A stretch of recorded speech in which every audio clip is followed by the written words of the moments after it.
Bienvenue sur Que devient l'Afrique, l'espace où l'on explore l'actualité avec recul et réflexion.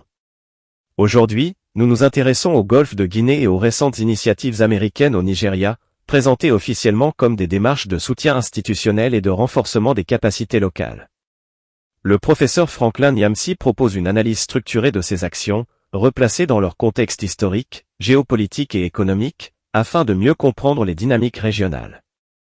Son intervention met en lumière les discours officiels et examine la cohérence de ces initiatives au regard des relations passées entre les États-Unis et l'Afrique. Au fil de son analyse, il souligne l'importance d'un débat raisonné, fondé sur des faits et des observations objectives, et encourage les chercheurs, citoyens et membres de la diaspora à adopter un regard critique et nuancé. Découvrez comment ces propos permettent de mieux appréhender les enjeux actuels et les perspectives de coopération durable dans la région. Situation gravissime, scandaleuse, une menace énorme qui vient d'être ouvertement mise en œuvre par la puissance impérialiste américaine en Afrique. Cette émission fait suite à l'information qui est tombée hier des bombardements intensifs menés par l'armée américaine sous le commandement du président Donald Trump à partir des navires de guerre positionnés dans le golfe de Guinée.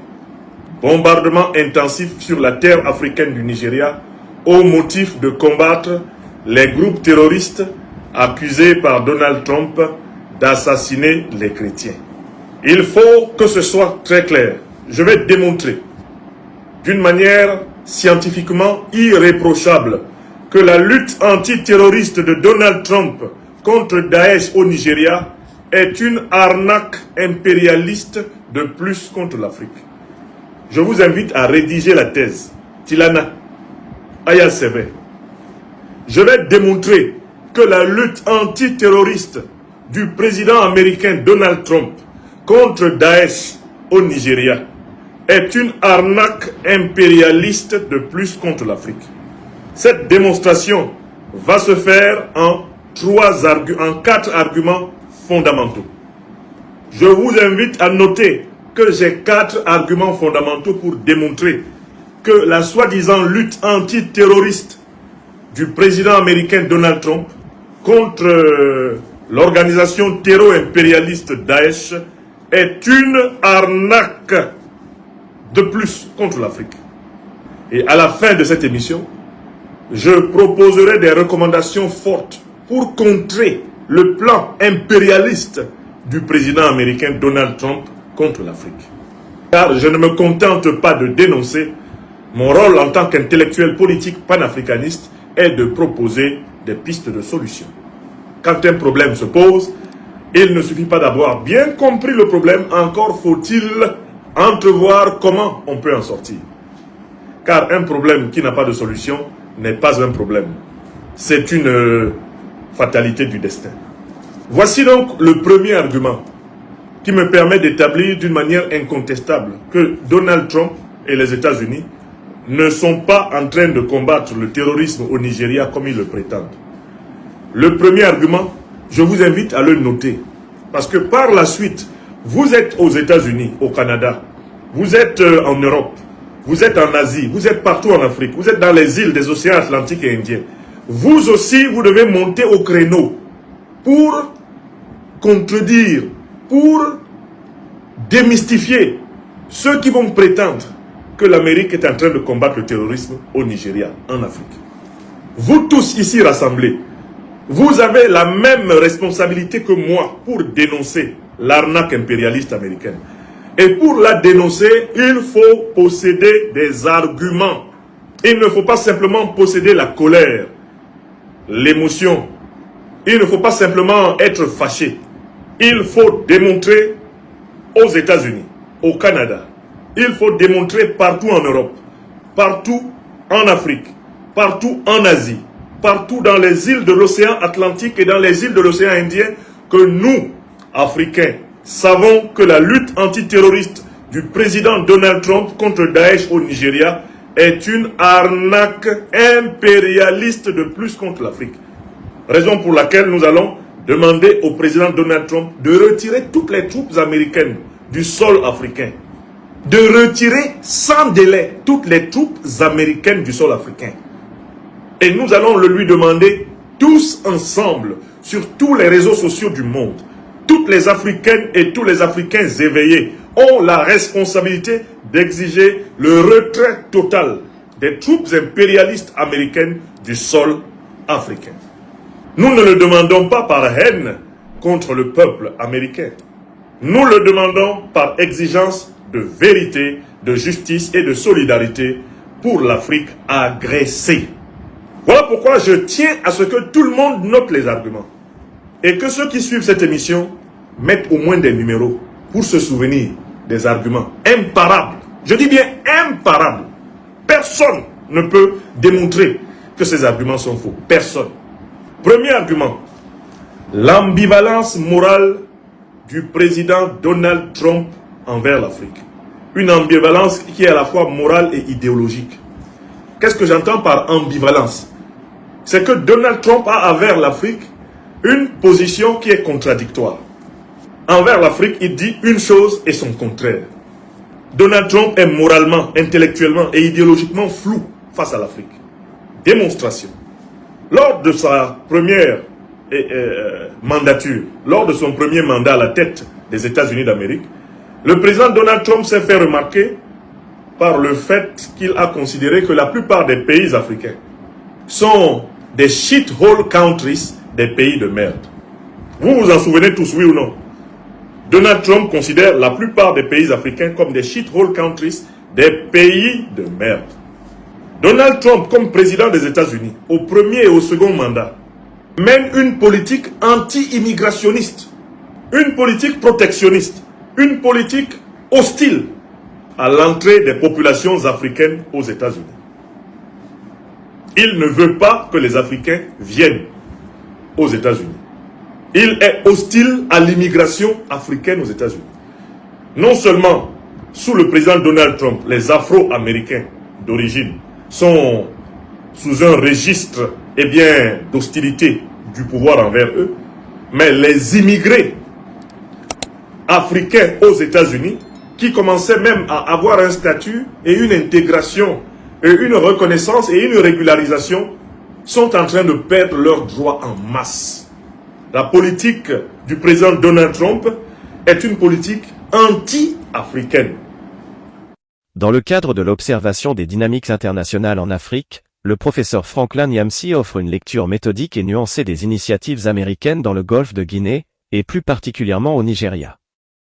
Son intervention s'inscrit dans un effort d'analyse approfondie, visant à comprendre les objectifs, les méthodes et les implications des actions étrangères, en les replaçant dans une perspective historique et géopolitique. Il rappelle que les États africains évoluent dans un contexte global où les interactions avec de puissances extérieures se font à la fois dans la coopération, l'assistance et parfois la méfiance, et que cette complexité mérite un examen précis, détaché des jugements ou des émotions. Le professeur commence par contextualiser l'action américaine dans la région, en précisant que des opérations coordonnées depuis des plateformes maritimes ont été rendues publiques par les autorités concernées. Ces initiatives sont présentées, selon les communications officielles, comme des démarches visant à renforcer la stabilité régionale et à soutenir les efforts locaux face à certains défis persistants. Nyamsi souligne que ces opérations s'inscrivent dans une tradition de coopération internationale mais nécessitent un examen critique pour en comprendre la portée réelle et les impacts sur le terrain. Dans sa démarche analytique, Franklin Nyamsi insiste sur la nécessité de considérer les actions internationales dans leur dimension historique. Il rappelle que les relations entre les États-Unis et le continent africain ont toujours été caractérisées par des interactions multiples, échanges économiques, coopération militaire, initiatives humanitaires et parfois interventions controversées. Cette profondeur historique permet de replacer les événements actuels dans une perspective longue, où les motivations, les stratégies et les effets se révèlent plus complexes que les présentations officielles simplifiées. Comprendre cette continuité aide à identifier les motifs véritables derrière certaines annonces et à mieux interpréter les relations entre acteurs internationaux et africains. Le professeur propose ensuite un examen méthodique des arguments avancés pour justifier la présence américaine. Il s'attache à décortiquer les discours institutionnels, en soulignant les éléments de langage récurrents qui présentent ces actions comme des gestes de soutien et de stabilisation.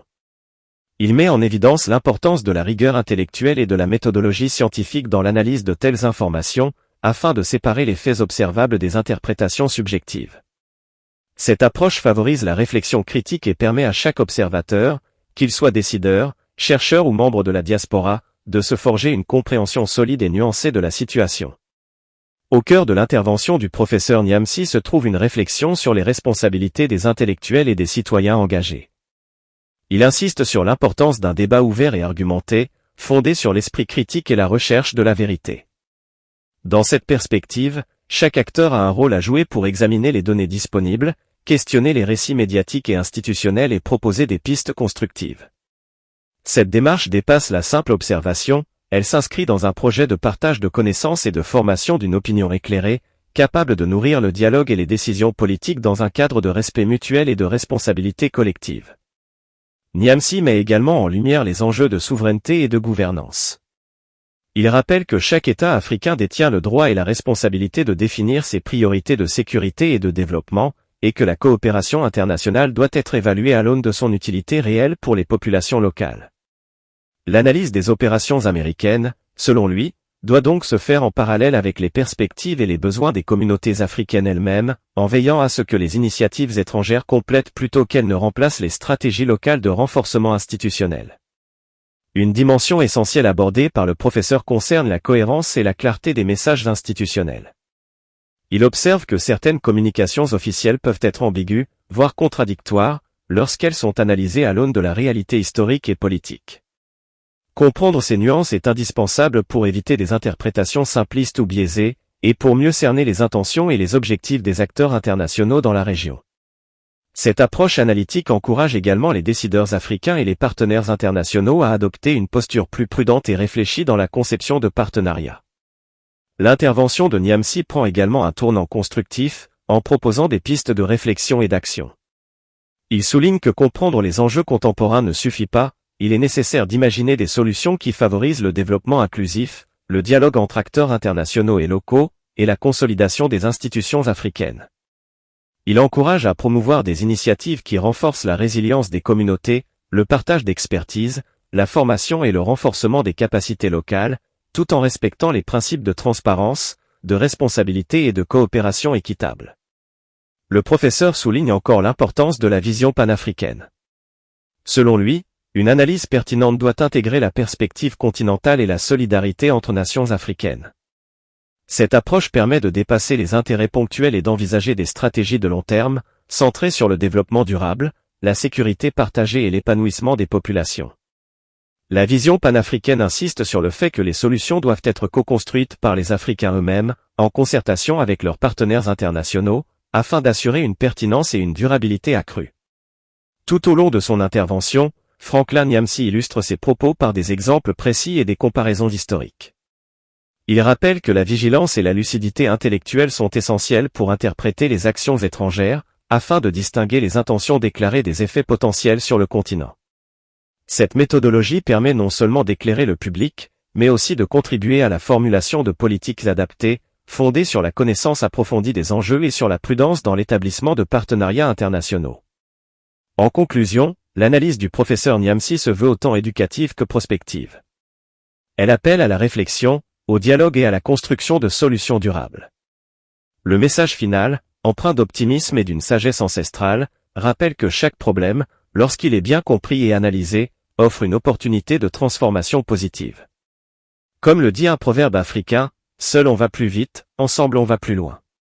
Cette pensée incite à la coopération, au partage de connaissances et à l'action collective, afin de bâtir un avenir harmonieux et prospère pour l'Afrique et ses partenaires internationaux.